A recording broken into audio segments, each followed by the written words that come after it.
सम्मानित इंद्रदत्त लखनपाल जी बड़सर के हमारे विधायक, सम्मानित भोरंज के विधायक सुरेश कुमार जी, सम्मानित संजय रतन जी, सम्मानित हमीरपुर के विधायक आशीष शर्मा जी, सम्मानित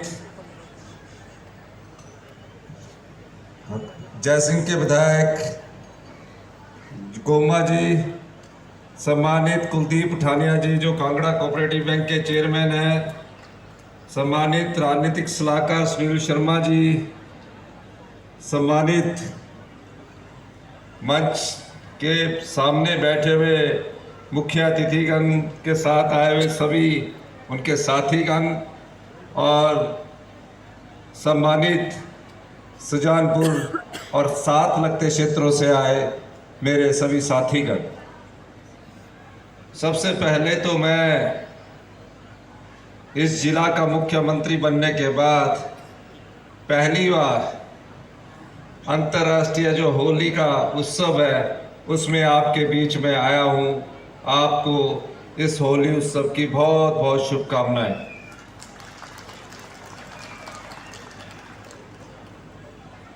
मैंने जब देखा कि संसार चंद कटोच जी इसी ऐतिहासिक सुजानपुर के चुगान में होली मनाया करते थे और जब इसको राष्ट्रीय स्तर का दर्जा मिला और मुझे पहली बार आज मुख्यमंत्री बनने के बाद इस क्षेत्र में आने का मौका मिला तो मुझे गर्व भी महसूस हुआ और बहुत अधिक प्रसन्नता भी प्राप्त हुई। मैं अभी राजेंद्र राणा जी की बात सुन रहा था, वो कह रहे थे कि पिछले 5 साल में सुजानपुर में विकास रुक सा गया था। सुजानपुर नहीं, पूरे हिमाचल प्रदेश में विकास रुक सा गया था। मुख्यमंत्री बनने के बाद पहली बार जब मैं अधिकारियों के साथ बैठा और बैठक के में जो मुझे प्रेजेंटेशन दी गई उसमें ये पाया गया कि हिमाचल प्रदेश पिछले 5 साल से जिस प्रकार की गवर्नेंस इस प्रदेश में रही उससे हिमाचल प्रदेश आर्थिक बदहाली के दौर से गुजर रहा है। मैंने पूछा कि क्या आपने कभी इस प्रदेश की समृद्धि के लिए आपने क्यों नहीं ऐसे कार्य किए जिससे प्रदेश में आम जनता समृद्ध हो? तो अधिकारियों का जवाब था कि भारतीय जनता पार्टी की सरकार में जो पिछले 5 साल रही, हम कहते भी थे लेकिन उनकी सोच राजनीति थी। और जब मैंने दिन रात मेहनत करने के बावजूद हिमाचल प्रदेश की आर्थिक स्थिति को दिशा देने की कोशिश की तो उस दिशा में भारतीय जनता पार्टी के नेता किसी न किसी प्रकार से उस विकास में रोड़े अटकाने की कोशिश कर रहे हैं। हमारा लक्ष्य भी सही है, हमारी दिशा भी सही है। आपने हिमाचल की जनता को पिछले 5 साल से ठगा है। सरकारी कर्मचारी, सरकारी अधिकारी, पेंशन भोगी कर्मचारी, पेंशन भोगी अधिकारी को आपने 6th पे कमीशन दे दिया, लेकिन एरियर का 4,500 और 5,500 करोड़ रुपया अभी तक आपने नहीं दिया। वो देनदारी आप हम पर छोड़कर चले गए। इससे पहले भी जो सरकारें थी कभी ऐसी देनदारी नहीं छोड़ी गई थी। यही नहीं, डीए की घोषणा कर दी लेकिन 992 करोड़ रुपया वो हम पर छोड़कर चले गए, उसको भी नहीं दिया। जब ये प्रस्तुति मुझे दी जा रही थी तो मैंने पूछा उन्होंने दिया क्यों नहीं? उन्होंने कहा राजनीतिक तौर पर कई बार चीजें हमें घोषणा करनी पड़ती है, देने के लिए थोड़ा समय लगता है।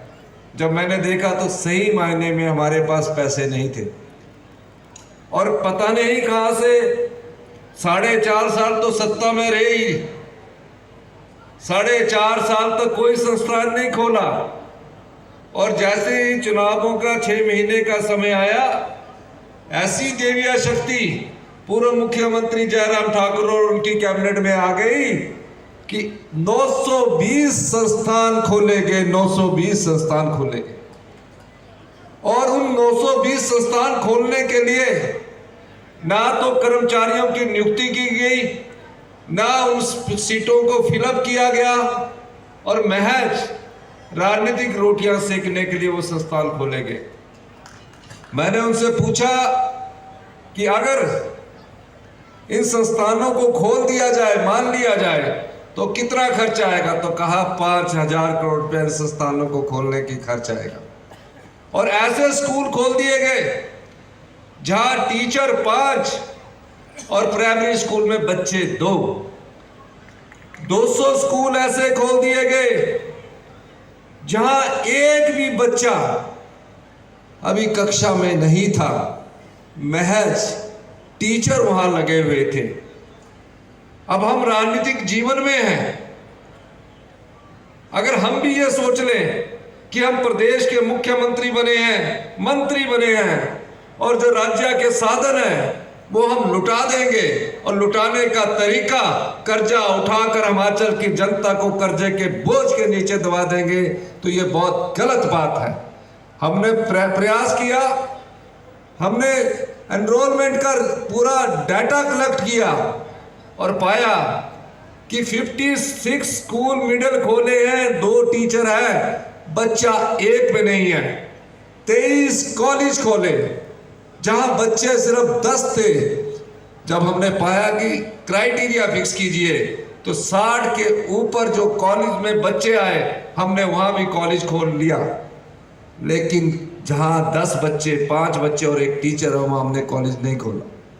हमने फैसला किया कि हम कॉलेज भी खोलेंगे, संस्थान भी खोलेंगे, लेकिन पहले बजट का प्रावधान करेंगे, उसके बाद कर्मचारियों की नियुक्ति करेंगे, पोस्टें भरेंगे, और उसके बाद संस्थान खोलेंगे। और इस दृष्टिकोण से हमारी सरकार आगे कार्य कर रही है। हमने वादा किया था 10 गारंटियों में से कि हम अपने जो सरकारी कर्मचारी है, अधिकारी है, उन सरकारी कर्मचारी और अधिकारियों को जिन्होंने विकास का इतिहास लिखा है, कोई भी संस्थान उनकी कलम से होकर गुजरा है, शिक्षा संस्थान हो, मेडिकल कॉलेज हो, सरकारी कर्मचारी और अधिकारियों ने उसमें अपना महत्वपूर्ण योगदान दिया। हमने उस वादे के हिसाब से सरकारी कर्मचारियों और अधिकारियों को ओल्ड पेंशन स्कीम देने का अपना वादा पहला पूरा किया। जब हमने वादा पूरा किया तो आप लोगों के सरकारी कर्मचारियों और अधिकारियों के 8,000 करोड़ केंद्र सरकार के एनपीए के तहत पड़े थे। मैंने मिलकर भी प्रयास किया कि वो 8,000 करोड़ रुपए हमें मिल जाए, लेकिन जब हमें मिलने का कोई संभावना नजर नहीं आई, हमने 3 तारीख की कैबिनेट में कहा कि सारा बोझ हम अपने सरकारी कर्मचारी और अधिकारियों का जो ओल्ड पेंशन स्कीम में जाना चाहते हैं, वो हमारी सरकार उठाएगी। यही नहीं, अभी 2.5 महीने का समय बीता है, हमने एक और गारंटी जो इंग्लिश मीडियम स्कूल खोलने के संबंधी थी कि हम पूरे हिमाचल प्रदेश की सभी विधानसभा क्षेत्रों में Rajiv Gandhi day boarding school खोलेंगे, उसकी परिकल्पना की गई। और आज मुझे खुशी इस बात की है कि हर जगह हम 100 करनाल जगह चाहते हैं। उस दृष्टिकोण से हमारे पास अभी 18 जगह 100 करनाल जगह मिल गई है, और उसमें अगले वित्तीय वर्ष में उस कार्य को शुरू कर दिया जाएगा। एक और एक और चीज जब मेरे ध्यान में आई, मुख्यमंत्री बनने के बाद परंपरा होती है सभी अधिकारी सचिवालय में माननीय मुख्यमंत्री का स्वागत करते हैं। मैं मुख्यमंत्री बनने के बाद बालिका आश्रम किया। उन प्यारी बेटियों से, प्यारी बच्चियों से जो अपनी माँ को खो चुकी है, जो अपने पिता को खो चुकी है, उनसे हमने सीख ली। और सीखने के बाद 1 जनवरी 2023 को उस शुभ दिन मैंने एक घोषणा की कि ये जितने भी अनाथ बच्चे हैं, जिनके माता नहीं है, जिनके पिता नहीं है, ये राज्य के बच्चे चिल्ड्रन ऑफ द स्टेट कहलाएंगे। इनको सरकार अपने खर्चे पर सारी पढ़ाई का खर्चा उठाएगी। 18 साल के बाद उनको पढ़ने की उम्मीद कम होती थी, क्योंकि उनके बाद उनको अलग कर दिया जाता था। हमने उस उम्र को भी 18 से बढ़ाकर 27 कर दिया और कहा कोई बच्चा किसी की दया दृष्टि पर निर्भर न रहे। अगर वो पढ़ने में अच्छा है, एम्स में जाता है, IIT में जाता है, पॉलिटेक्निकल करता है, बेटियां BSc नर्सिंग करती है, डॉक्टर बनते हैं, सारा खर्च सरकार उठाएगी। उनके हॉस्टल का भी खर्च सरकार उठाएगी। यही नहीं, उनको 4000 रुपया महीने का जेब खर्च मिलेगा।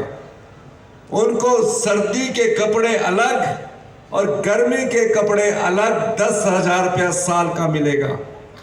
जब हमने पाया कि हम अपने परिवार में जब जिस तरह बच्चों का ध्यान रखते हैं, इन बच्चों को भी ध्यान रखने की जरूरत है कि इन्हें साल में जिस प्रकार हम अपने बच्चों को घुमाने ले जाते हैं, उसी प्रकार इन बच्चों को भी घूमने का अधिकार है।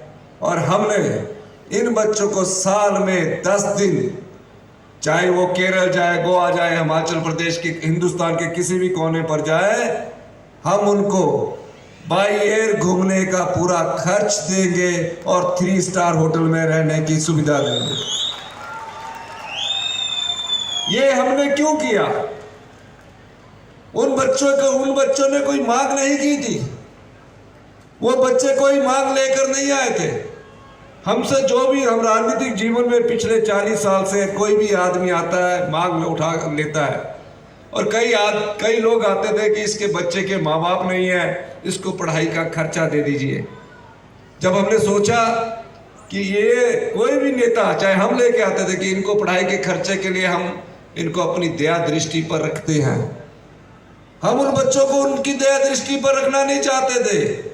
हम चाहते हैं कि वो राज्य के बच्चे हैं, चिल्ड्रन ऑफ द स्टेट है, वो किसी की दया दृष्टि पर ना रहे। इन बच्चों को अधिकार देना हमारा प्रथम कर्तव्य है, जिनकी आवाज सुनी नहीं जाती। इस दृष्टिकोण से हमने ये मुख्यमंत्री सुख आश्रय कोष का स्थापना की गई। अब उनको सुविधाएं कैसे मिली? 2 जगह, जैसे मुख्यमंत्री का ऑफिस होता है सुंदरनगर और ज्वालामुखी में इंटीग्रेटेड इकट्ठा, जिसमें एकल नारियां भी होगी, डम एंड डफ गूंगे और बहरे बच्चे भी होंगे, उनका एक आवासीय स्थान। इन 2 जगह पर हम इस बजट में लाने जा रहे हैं। यही नहीं, हिमाचल कैसे समृद्ध बने, हिमाचल कैसे आम आदमी की आवाज की ताकत को सुनने के लिए कैसे उसको समर्थ किया जाए, इस दृष्टिकोण से भी हम काम कर रहे हैं। 10 साल में हिमाचल प्रदेश, अगर कांग्रेस पार्टी की इसी प्रकार से हम नीतियां लागू करते रहे, मैं दावे के साथ कह सकता हूं, हिंदुस्तान का सबसे समृद्ध प्रदेश हिमाचल प्रदेश होगा। ये सब करने के लिए नीतियां चाहिए, लगनशीलता चाहिए, मेहनत करनी पड़ती है। हिमाचल प्रदेश 2025 में ग्रीन राज्य के रूप में कैसे उभरे, इस बारे में विस्तृत रिपोर्ट बना दी गई है। हमारा बजट आएगा, उसमें आप देखेंगे पहला हिंदुस्तान का ग्रीन डिपार्टमेंट हमने जहां एक भी डीजल और पेट्रोल की गाड़ी नहीं है, वो परिवहन विभाग को कर दिया है। 1 साल के अंदर सभी विभाग हिमाचल प्रदेश के इलेक्ट्रिकल व्हीकल में चले जाएंगे। हम ग्रीन कॉरिडोर का निर्माण करेंगे। हम बिजली के क्षेत्र में आत्मनिर्भरता की ओर बढ़ेंगे। आपको पता है कि अक्टूबर से लेकर मार्च तक हम 7 रुपए पर यूनिट के हिसाब से बाहरी राज्यों से बिजली खरीदते हैं। बाहरी राज्यों से 7 रुपए प्रति यूनिट के हिसाब से। उसको कैसे निपटा जाए, इस दृष्टिकोण से हमारी सरकार कार्य कर रही है। क्योंकि सांस्कृतिक कार्यक्रम है और जिंदर राणा जी का दिल भी धक धक कर रहा है कि घोषणाएं पता नहीं कब होगी।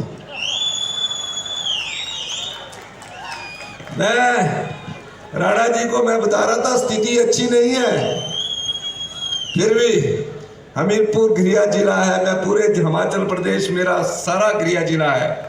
राणा जी ने जो कहा कि इस क्षेत्र में आईपीएच का डिवीजन खोला जाए, अगले बजट में उसका प्रावधान किया जाएगा। पहले प्रावधान किया जाएगा, उसके बाद सुजानपुर में उसको खोप दिया जाएगा।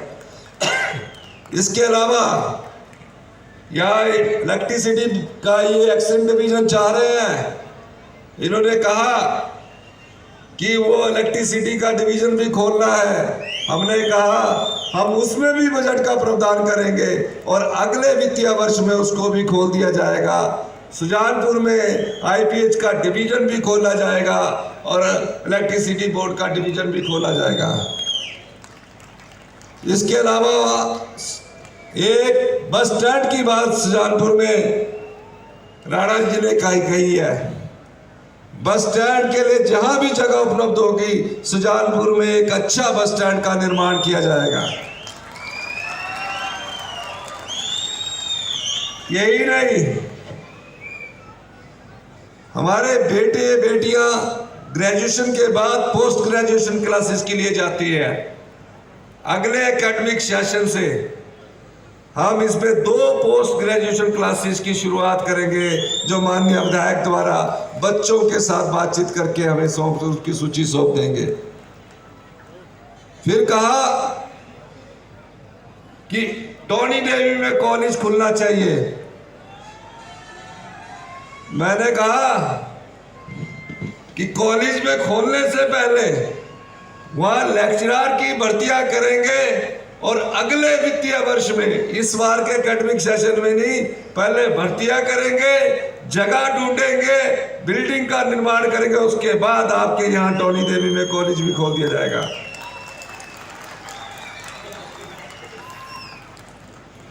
स्वास्थ्य के बारे में मैं बात करना चाहूंगा, हेल्थ के बारे में बात करना चाहूंगा। आज जो हेल्थ सिस्टम है, यानी कि हमारी डिस्पेंसरीज है, सीएससी है, मेडिकल कॉलेज है, ये काफी पिछड़ चुके हैं मेडिकल टेक्नोलॉजी के मामले में। हमने स्टडी किया और पाया कि किस प्रकार से हमें हेल्थ इंस्टीट्यूशंस को मजबूत करना है। इसके लिए हमने एक world class medical technology consultant की नियुक्ति की और पाया कि हिमाचल प्रदेश दिल्ली के मुकाबले स्वास्थ्य क्षेत्र में 15 साल 20 साल पीछे है। इसको कैसे मजबूत किया जाए, इस दृष्टिकोण से हमारी सरकार, जो कैजुअलिटी में एक बेड में 2-2 पेशेंट बैठे होते हैं, डॉक्टर 24 घंटे ड्यूटी दे रहा होता है, सबसे पहले किसी को बीमार होता तो कैजुअलिटी में ले जाया जाता है। उसको मजबूत करने के लिए हमारी सरकार इस बजट में कैजुअलिटी को सबसे अच्छा जो उसके लिए चीजें चाहिए उसको बनाने जा रही है। कैसे वर्ल्ड क्लास टेक्नोलॉजी में हमीरपुर के जोल सप्पड़ में हम कैंसर का वर्ल्ड क्लास इंस्टीट्यूशन बनाने जा रहे हैं, जो अगले 3 साल में बनकर तैयार होगा। कैसे सभी मेडिकल कॉलेज, चाहे चंबा है, चाहे उन्ना है, चाहे हमीरपुर है, चाहे और जगह है, सोलन है, आईजीएमसी है, कांगड़ा है, इन पांचों संस्थानों में आने वाले 1 वर्ष के भीतर रोबोटिक सर्जरी कर दी का इंतजाम, रोबोटिक सर्जरी का इंतजाम कर दिया जाएगा। आपके टेस्ट होते हैं, 24 घंटे के अंदर आपको रिपोर्ट देनी होती है। हम ऐसी मेडिकल टेक्नोलॉजी ला रहे हैं कि आपकी रिपोर्ट 6 घंटे के भीतर आपके मोबाइल ऐप पर आ जाए। इस दृष्टिकोण से भी हमारी काम कर रहे हैं। तो आने वाले समय में आप देखेंगे कांग्रेस की सरकार आम जनता की सरकार होगी, आम गरीब आदमी की सरकार आए होगी और ग्रीन स्टेट के रूप में हिंदुस्तान का पहला राज्य बने, इस दृष्टिकोण से हम कार्य कर रहे हैं। आप और राणा जी और जनता के बीच में मैं ज़्यादा समय ना लेता हुआ आपसे एक अनुरोध करना चाहता हूँ, आप साथ दीजिए। हमें कुछ कड़े फैसले भी लेने पड़ेंगे, लेकिन उन कड़े फैसलों का स्वाद आपको 3 साल बाद मिलेगा और 4 साल में हमारी मजबूत अर्थव्यवस्था पटड़ी पर आएगी। इस वादे के साथ एक बार जो आपने मांगा है, उन सब मांगों को आर्थिक हालात देखकर भी मैं पूरा करता हूँ, क्योंकि शाहजहांपुर के लोग मेरे अपने परिवार के लोग हैं। इन्हीं शब्दों के साथ आपका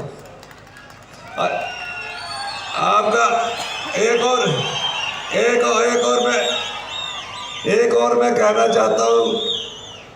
राजेंद्र राणा जी कह रहे थे आलमपुर, शाहजहांपुर जो 50 बेड हॉस्पिटल है आपका है, आने वाले समय में 1 साल में इनको 100 बेड का किया जाता है और इसकी क्षमता बढ़ाकर 100 बेड कर दी जाएगी और इसमें लेटेस्ट मेडिकल टेक्नोलॉजी लाई जाएगी ताकि आपका यहाँ तुरंत इलाज हो सके। इन्हीं शब्दों के साथ मैं एक बार फिर आपका बहुत बहुत धन्यवाद करता हूँ। जय हिंद, जय भारत।